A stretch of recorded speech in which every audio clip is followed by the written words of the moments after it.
5 लाखापेक्षा जास्त लोक त्या ठिकाणी होते आणि त्यामध्ये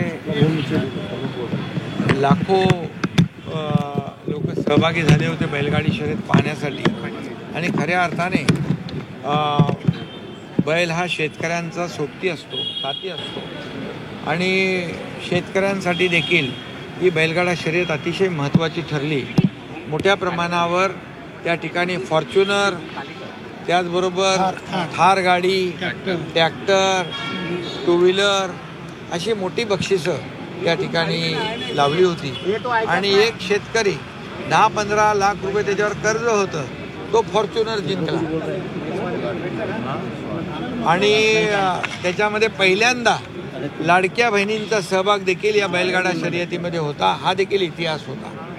श्वानांची शर्यत होती, म्हणजे बैल हा आपला शेतकऱ्यांचा मित्र आणि श्वान हा शेतकऱ्यांचा प्रामाणिक मित्र, अशा शर्यती त्या ठिकाणी रंगल्या होत्या आणि चंद्रहार पाटील यांनी अतिशय उत्तम आयोजन त्याचं केलं त्याबद्दल। आणि आज बक्षीस समारंभ होता।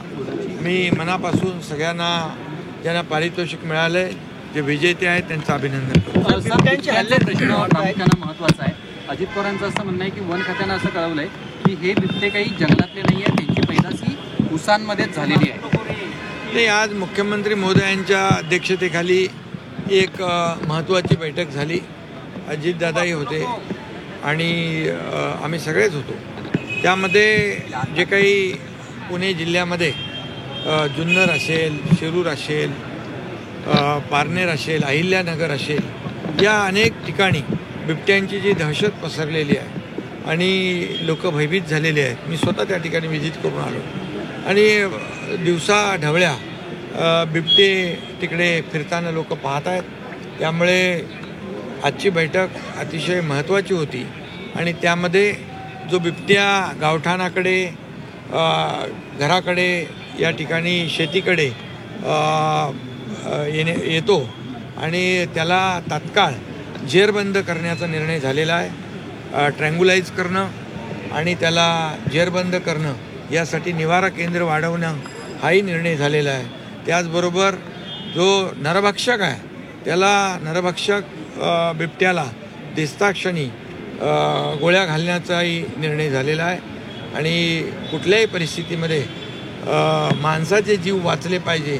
तिथल्या लहान मुलांमध्ये एक भीतीचं वातावरण झालं आहे, पालकांमध्ये भीतीचं वातावरण निर्माण झालं आहे आणि म्हणून मोठ्या प्रमाणावर पेट्रोलिंग, पोलीस डिपार्टमेंट आणि फॉरेस्ट अशा प्रकारचे वन खात्याचे टीम आणि पोलीस या सगळ्यांनी गस्त वाढवणे, पेट्रोलिंग करणे, त्याचबरोबर या बिबट्यांचा जो काही वावर आहे तो कमी करणे, अशा प्रकारचे निर्णय त्या ठिकाणी झाले। त्याचबरोबर पिंजरे मोठ्या प्रमाणामध्ये त्या ठिकाणी ते उपलब्ध करून देणे हे देखील झालं आहे आणि रेस्क्यू सेंटर जे आहे ते वाढवणं, याच्यावर देखील निर्णय झालेला आहे। आणि मला वाटतं की ही जी काही टीम आहे, फॉरेस्टची टीम, त्याला बेशुद्ध करण्याचं, ट्रँग्युलाइज करण्याचं जे काही प्रक्रिया आहे, यासाठी देखील मोठ्या प्रमाणावर मॅनपॉवर आणि जी काही यंत्रणा आहे ती उभी करण्याचा निर्णय झालेला आहे। आणि त्याचबरोबर बिबट्या शेड्यूल 1मधून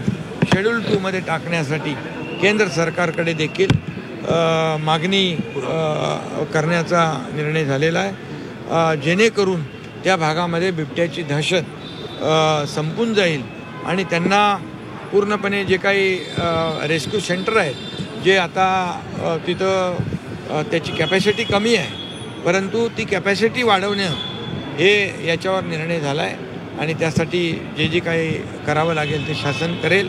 लोकांचा जीव बिलकुल महत्त्वाचा आहे, लोकांचा जीव वाचवणं याला प्राधान्य शासन देईल।